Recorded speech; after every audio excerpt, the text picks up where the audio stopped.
يا أيها المزمل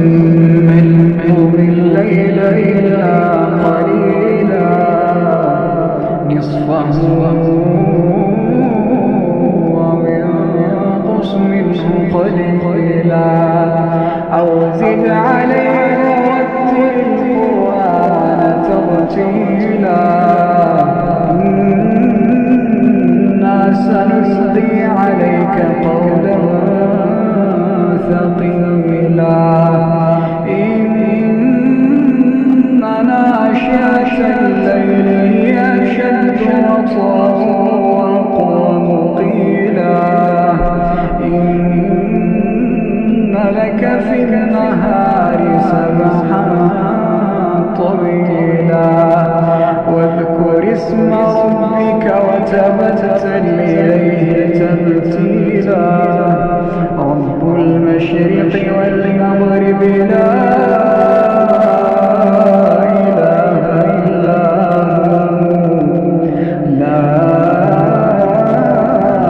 إله إلا هو فاتخذه وكيلا واصبر على ما يقولون واهجرهم هجرا جميلا وذرني والمكذبين أولي النعمة ومهلهم قليلا وذرني والمكذبين أولي النعمة ومهلهم قليلا إن لدينا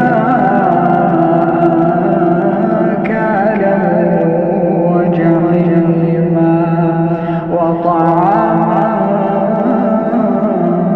ذا غصة وعذابا أليما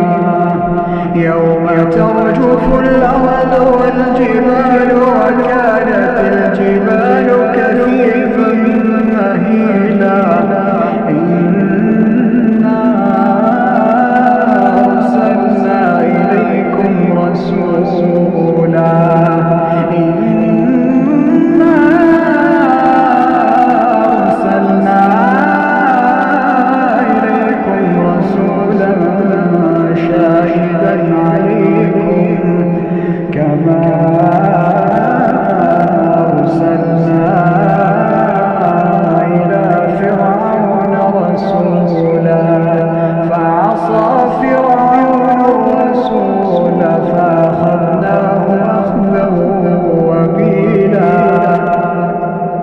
فكيف تتقون إن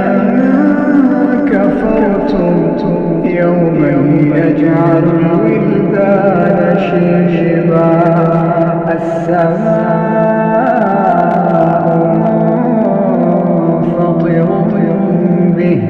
كان وعده مفعولا إن هذه تذكرة فمن اتخذ إلى ربه سبيلا إن ربك يعلم أنك تقوم أدنى من ثلثي الليل ونصفه وثلثه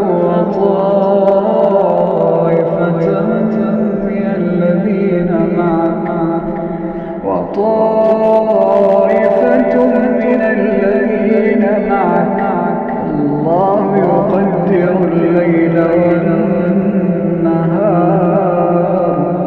علم أن لن تحصوه فتاب عليكم فاقرؤوا ما تيسر من القرآن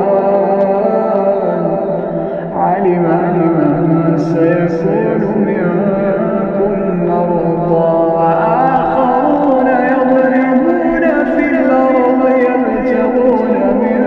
فضل الله وآخرون يقاتلون في سبيل الله فاقرؤوا ما تيسر منه وأقيموا الصلاة